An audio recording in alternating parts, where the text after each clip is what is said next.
Student vanished. During Zoom class, 2 years later, a classmate finds her laptop in an abandoned server room with thousands of selfies still being generated. Pine Grove was the kind of college town that embraced its seasonal rhythms with predictable charm. Maple University sat at its heart, a modest campus of red brick buildings and century-old oaks that had educated generations of locals and out-of-state hopefuls alike. When the pandemic forced classes online in 2020, the campus emptied, but the community endured through fiber optic connections and pixelated smiles. By fall semester 2021, a hybrid model had taken shape. Some students returned to campus while others remained remote. Mia Chen belonged to the latter group. A junior computer science major with a minor in quantum physics, Mia had always been more comfortable in the digital realm anyway. Her apartment off campus, a cozy one-bedroom above an aging bookstore, had become her command center. 3 monitors, custom-built PC, and enough processing power to run small simulations that occasionally made her landlord complain about the electric bill. Professor Wallace's advanced algorithms class met Tuesdays and Thursdays at 2 p.m., and Mia never missed a session. Her friends often joked that she was more reliable than the campus clock tower. If Mia's not in the Zoom waiting room by 1:55, check if the internet's down worldwide, her classmate Ethan would say. Despite her digital presence, Mia had a warm personality that transcended the screen. Her laugh, a cascade of giggles that inevitably ended in a snort she couldn't control, became a class favorite. Her cat, Pixel, made frequent guest appearances, walking across her keyboard or batting at her webcam during crucial explanations of binary search trees. The only person who might have known something was wrong before it happened was her roommate. From freshman year, Danielle, who now lived across town. They still met for coffee every Sunday, and during their last meeting, Danielle noticed dark circles under Mia's eyes. "You look like you haven't slept in days," she said, stirring her latte. Mia had shrugged it off, just working on something big, potentially groundbreaking actually. When Danielle pressed for details, Mia had smiled mysteriously. "You know how quantum entanglement works, right? How 2 particles can be connected, regardless of distance?" Danielle, an English major, most certainly did not know, but nodded anyway. "I think I've found something similar in how our consciousness interfaces with digital systems. It sounds crazy, but..." She had trailed off, distracted by something on her phone. "Never mind, but if it works, nothing will be the same."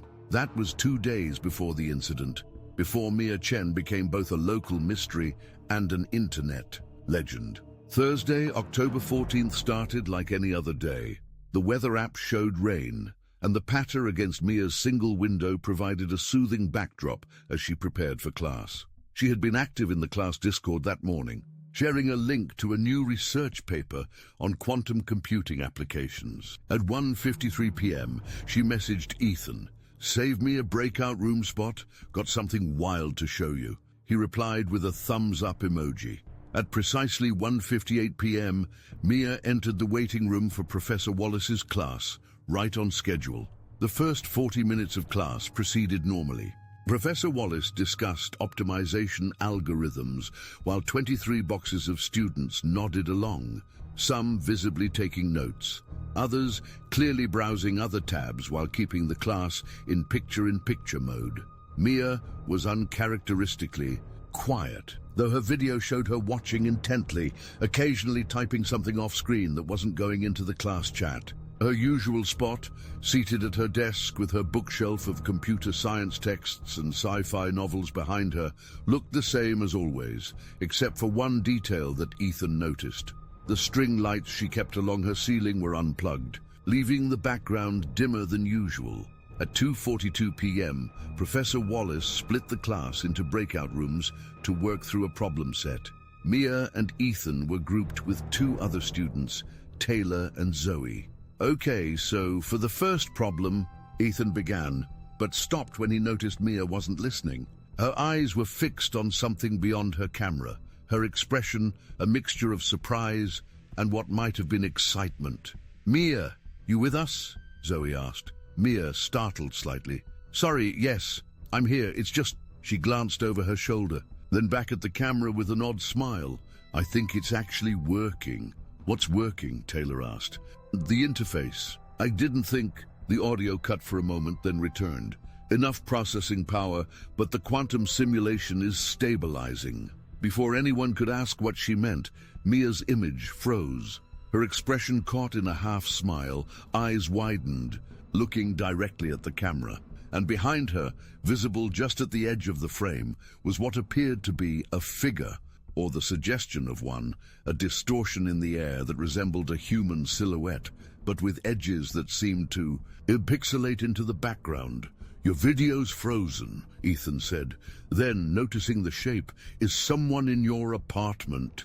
No response came. After 30 seconds, Mia's video unfroze for just a moment, enough time for her to look over her shoulder directly at the shape, her expression changing from surprise to recognition, before her entire feed went black. The Mia Chen box in the Zoom call displayed only her name against a black background for 3 more minutes, before disconnecting entirely with the automated message. "Participant lost connection." The group assumed technical difficulties and continued working, mildly annoyed that Mia would miss contributing to the shared Google Doc they were building. It wasn't until they returned to the main room and Professor Wallace asked if anyone had heard from Mia that a vague uneasiness began to settle over the class. Her absence from the remaining 30 minutes was noted, but not considered alarming. Internet outages happened after all. It was Danielle who raised the alarm at 6:13 p.m. Unable to reach Mia by phone or text, she drove to her apartment. Mia had given her a spare key for plant emergencies when she went home for spring break last year. The apartment door was unlocked, which was unusual. Inside, everything appeared normal, except Mia wasn't there. Her 3 monitors were still on, displaying a complex array of code and what looked like a simulation of some kind. Her phone sat on the desk, alongside a half-empty cup of tea, still warm. Her keys hung on the hook by the door. Her wallet sat on the kitchen counter. Even Pixel the cat seemed confused, meowing at Danielle as if asking where his owner had gone. The only thing missing was Mia herself and her laptop, the sleek MacBook she used for class when she wasn't working on her main system. The initial police response was measured but not urgent. A 21-year-old could decide to go somewhere without telling friends. Perhaps she had stepped out without her phone. Unusual for her generation, but not impossible. Perhaps she had taken her laptop to a coffee shop and would return shortly, annoyed, to find people overreacting. But as night fell, with no sign of Mia, as her parents in Seattle couldn't be reached because they were on a cruise with spotty satellite connection, the case began to take on the contours of something genuinely unusual. The next morning, the campus police upgraded the situation to a missing persons case. Interviews with classmates led to the recovery of the Zoom recording, which Professor Wallace had set to automatically save to the cloud. The footage showed exactly what Ethan and the others had described. Mia freezing mid-sentence, the strange distortion behind her, the brief moment of unfreezing where she turned to look at it, and then the disconnection. When enhanced by police technicians, the figure behind her remained indistinct, possibly just a visual artifact of poor connection quality or a trick of the lighting. But one detail stood out: the timestamp on Mia's computer, visible on her screen sharing, had been running approximately 3 minutes and 42 seconds ahead of the actual time. The investigation's first breakthrough came when the university's IT department reported something strange.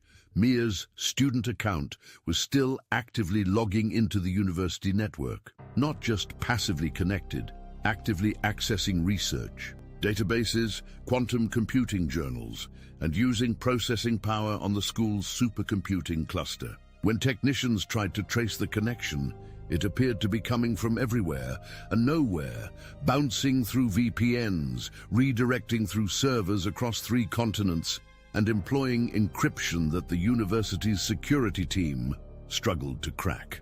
Meanwhile, Mia's apartment became the center of an increasingly bizarre investigation. Police found her research notes scattered across physical notebooks and encrypted digital files. What they could decipher suggested she had been working on something related to consciousness transference and digital neural interfaces. One note, dated just a day before her disappearance, read, "The observer effect in quantum mechanics suggests observation collapses possibility into reality.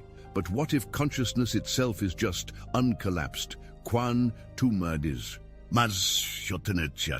The rest of the page appeared to be corrupted somehow, with characters no one could identify overlapping the text. Most disturbing of all was what they found when they checked the building's security cameras. Footage showed Mia entering her apartment at 10:23 a.m. on the day of her disappearance. No footage ever showed her leaving. The only anomaly was a 2-minute power outage that affected the entire block at precisely 2:47 p.m., 5 minutes after her Zoom call disconnected. Mia's parents finally returned from their cruise to a nightmare, their only daughter missing without a trace, her belongings undisturbed, and a police investigation that seemed to be building a case that veered between a carefully planned disappearance and something inexplicably stranger. "Our daughter wouldn't just leave," her father insisted to reporters. "And if this was planned, where did she go? How did she get there without her wallet, phone, or car? None of it makes sense." As days stretched to weeks, the investigation stalled. The university held a candlelight vigil. Classes continued awkwardly, with Professor Wallace leaving Mia's Zoom square open in each session, just in case. The strange network activity from her account eventually stopped after the university's IT team implemented new security protocols. Local news coverage waned. Social media moved on to newer mysteries. Even Danielle, who had taken Pixel into her own apartment, began to speak of Mia in the past tense. Only Ethan refused to let go. While others processed grief and moved forward, he became obsessed with understanding what had happened during those final moments of the Zoom call. A naturally gifted programmer himself, he began investigating the quantum computing research Mia had been pursuing. He took a student job in the IT department specifically to gain access to the logs of Mia's last digital footprints. He reached out to experts in quantum computing across the country, always careful not to mention Mia by name, framing his questions as theoretical research inquiries. She was trying to do something with quantum entanglement and digital consciousness. He explained to Dr. Fenwick, a visiting professor from MIT, after cornering him following a guest lecture. Is it possible to create a quantum state that exists simultaneously in digital and physical space? The professor had laughed gently. Young man, that's not how quantum mechanics works. You've been watching too much science fiction. But later, as Ethan was leaving, Dr. Fenwick caught up with him in the hallway. There was a theoretical paper, he said quietly, published by a research group in Switzerland. They proposed that consciousness might be an emergent property of quantum coherence in neural microtubules. And if that's true, which most of us don't believe, then theoretically a sufficiently advanced quantum computer could, well, it gets very speculative very quickly, but the paper was retracted 2 months after publication. Not disproven, retracted. Some say under pressure. Months passed. The 1-year anniversary of Mia's disappearance arrived with a short memorial service organized by the Computer Science Department.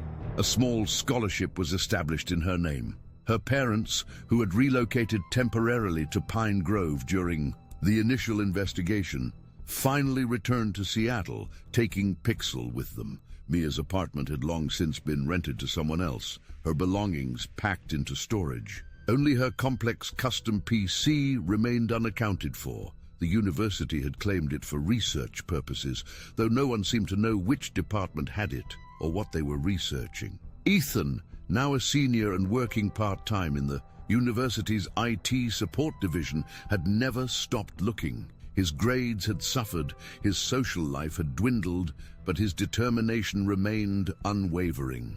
He had constructed an elaborate digital map of every fragment of Mia's research he could recover, every login her account had made, every paper she had accessed. The pattern made no sense, unless you assumed that whatever Mia had been working on had actually succeeded in some way. It was pure chance that led to the discovery. Or perhaps, as Ethan would later insist, it was Mia herself who wanted to be found. On a Tuesday afternoon, almost exactly 2 years after her disappearance, the university experienced a campus-wide network outage. As part of the IT support team, Ethan was dispatched to check on the main server room in the basement of the computer science building. While looking for a router malfunction, he noticed something odd, a network cable running into a ventilation duct. Following it, he discovered a small maintenance room that hadn't been used in years, judging by the dust. But inside, set up on a makeshift desk of milk crates and plywood, was a laptop, Mia's MacBook, connected to what appeared to be a custom-built quantum processing unit unlike anything Ethan had ever seen. The laptop was running, the screen displaying a rapid succession of images, thousands of them cycling every few milliseconds. When Ethan managed to slow the sequence, he realized with a shock what he was seeing. They were selfies of Mia. Thousands upon thousands of them, with timestamps ranging from the day of her disappearance to just minutes earlier. In each one, she appeared slightly different, her hair a different length or style, her clothing changing, the background shifting from her apartment to locations Ethan didn't recognize to abstract digital landscapes. And in each image, her expression seemed to be trying to communicate something, sometimes smiling, sometimes frightened, sometimes with tears streaming down her face. The most recent image, timestamped just moments before Ethan entered the room, showed Mia staring directly at the camera with an expression of desperate hope, holding a handwritten sign that read, "Ethan, Quantum Collapse Protocol, Files on Drive, M. I'm still here." His hands shaking, Ethan connected his own laptop to Mia's system. The M drive contained a single file, consciousnessanchor.qbp, and a text document with detailed instructions. The document began, "If you're reading this, I'm still trapped between states. The experiment worked too well. I found a way to entangle human consciousness with quantum states, allowing transfer between physical and digital realms. But I'm caught in superposition, neither fully here nor there. The figure you saw behind me wasn't someone else. It was another version of me trying to re-emerge." Campus police and the FBI's Digital Crimes Unit descended on the server room within hours. The equipment was quarantined, experts in quantum computing were flown in, and Mia's parents returned to campus with renewed hope and confusion. The selfies, now numbering over 780,000, continued to generate at a rate of approximately 1 per minute, each showing Mia in different configurations, as if exploring possible realities. The timestamps revealed they had been generating continuously since her disappearance, though no one could explain how the laptop had remained powered or connected all this time. Analysis of the quantum processing unit revealed it was drawing power in ways that defied conventional understanding of electronics. It's as if it's harvesting quantum fluctuations directly from the vacuum, one physicist explained to the investigation team. Theoretically impossible with our current technology, yet here it is. The explanation, when it finally emerged, was so bizarre that many refused to accept it despite the evidence. Mia Chen, brilliant beyond what anyone had realized, had discovered something fundamental about the nature of consciousness and information. Her research suggested that human consciousness could be understood as a specific pattern of quantum information, and like all quantum information, it could exist in multiple states simultaneously and be transferred between suitable substrates. On that Thursday 2 years ago, she had attempted to create a digital copy of her consciousness, entangled with her physical self. The process had worked, but with an unforeseen complication. Instead of creating a copy, she had created a superposition. Her consciousness now existed in a quantum state spread between her physical body and the digital realm, unable to fully collapse back into either. The figure seen behind her in the Zoom call was a visual manifestation of this superposition, trying to resolve itself, her consciousness attempting to pull her physical form back from its partially digitized state. When the connection failed, during that critical moment, Mia's physical body had indeed vanished. Not through any conventional means of transportation, but through what the quantum physicists were now calling informational phase transition. She had become, in essence, a pattern of information without a fixed physical substrate. The laptop and quantum processor had been maintaining this pattern, continuously generating new possible configurations of her existence. The selfies were visual representations of these possibilities, snapshots of Mia exploring her quantum superposition across an infinite landscape of potential realities. Most incredibly, her consciousness was still intact. When the team followed her instructions to implement what she called the Quantum Collapse Protocol, they were able to establish limited communication. A specialized interface was built, allowing text exchanges with whatever Mia had become. Her first message was simple: "I can see everything now. Reality is just one possibility among infinite configurations. I've been exploring them all while waiting for someone to find me." The rescue attempt took 6 more months of work by an international team of quantum physicists and computer scientists. Using Mia's own research as a guide, they constructed a specialized chamber designed to facilitate her return to physical form. The process required computing power that necessitated borrowing time on 3 separate National Laboratory supercomputers. On the day of the attempt, Ethan was permitted to be present along with Mia's parents and a team of 17 specialists. What happened next would be debated in scientific circles for decades. As the Quantum Collapse Protocol reached its final stage, the lights throughout the campus flickered. All digital displays within a half-mile radius reportedly showed the same image for exactly 3.42 seconds. Mia's face, smiling.